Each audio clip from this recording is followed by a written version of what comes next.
My name is Dustin, and in this video, we'll be going over the two most popular saxophones in the saxophone family, the alto and the tenor. We'll be going over the differences and similarities between these instruments, and at the very end, I'll be playing them side by side so you can really hear the difference between them. I hope that this video will help you choose which one you'd like to start on. All right, let's get started. So let's start with the alto saxophone. The alto saxophone is the most common saxophone that you see out there. It's usually the saxophone that we start with, but we also have the tenor. You'll notice that the alto saxophone has a neck right here that is straight. It looks like a right angle.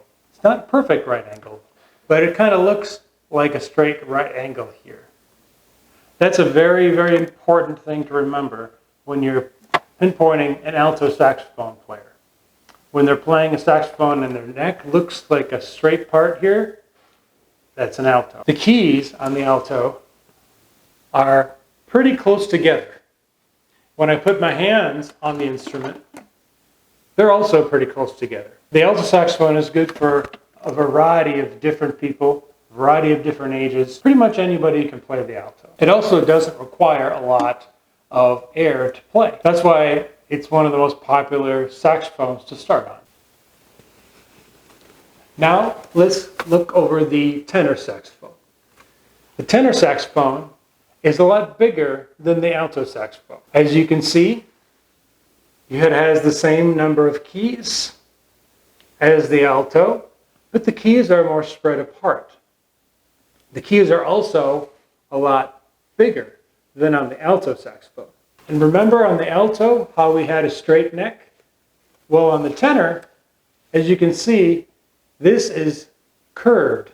So if you see a saxophone player and he or she is playing saxophone with a curved neck like this, that's the tenor.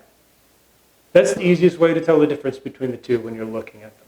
The tenor is also a lot bigger than the alto saxophone, and the hands are a little bit more separate. They're a little bit more spread apart on the tenor than on the alto. This is a size comparison between the two saxophones. The alto is right here, and the tenor is right here. Obviously, the alto is a little bit lighter, and it's a lot smaller in size than the tenor. The tenor is heavier, it's bigger, but they're both members of the saxophone family. One thing that's the same about these two instruments is that the alto has the same key layout as the tenor. The left hand goes on top, the right hand goes on the bottom for both instruments. And the keys are placed in the same position for both instruments. Also, this is a really cool thing about saxophones. It doesn't matter what saxophone you're holding, whether it be the alto or the tenor. If you play a G on the alto saxophone, you're going to put down 3 fingers. If you put a G on the tenor saxophone, you're going to put down 3 fingers. The same thing goes for any other note that you learn on saxophone. C is the middle finger on saxophone, and that's the case for alto, for tenor, for any other saxophone that you pick up. C is always the middle finger. Here are some things to consider when choosing a saxophone. Like I said earlier, the alto is the most common to start on because it's a very economical size. It's easy to have this size saxophone for pretty much any age. And even for a tall person, it sits pretty well on the body. It's a pretty comfortable position. Even if you put it over on your side, it still sits pretty comfortably.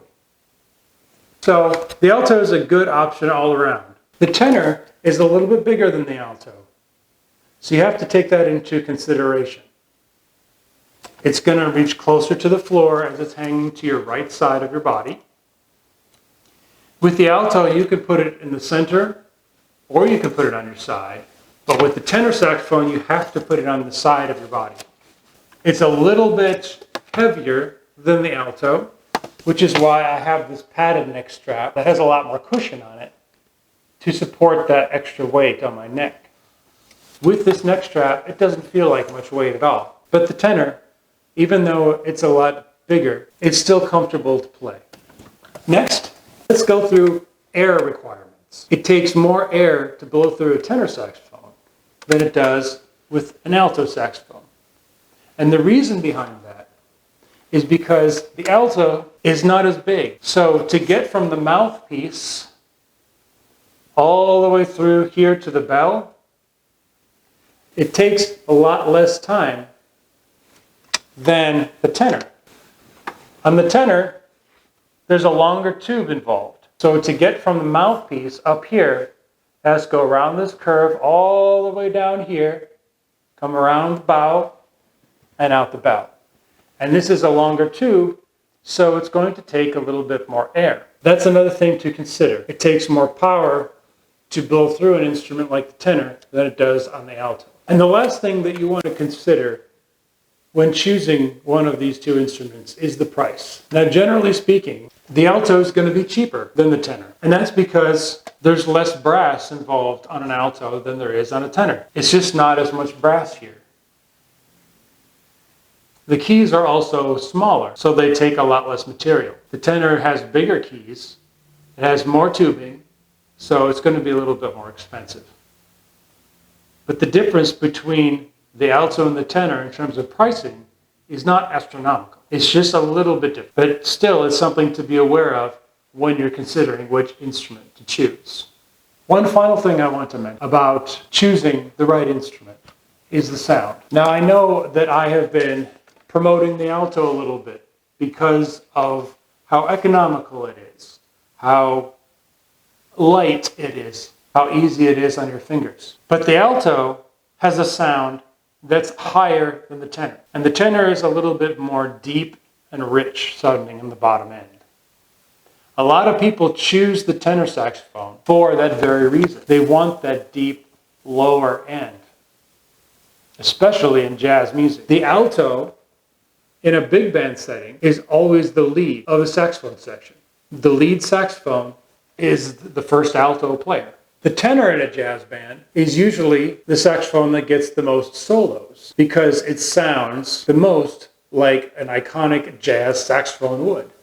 I hope that you have learned a little bit more about the alto and the tenor, the differences between them, and most importantly, which one you think would be best for you. I'm going to play something on both of these instruments for you so you can hear the differences in sound.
All right, so I hope that provided you with some insight into the alto and the tenor saxophone.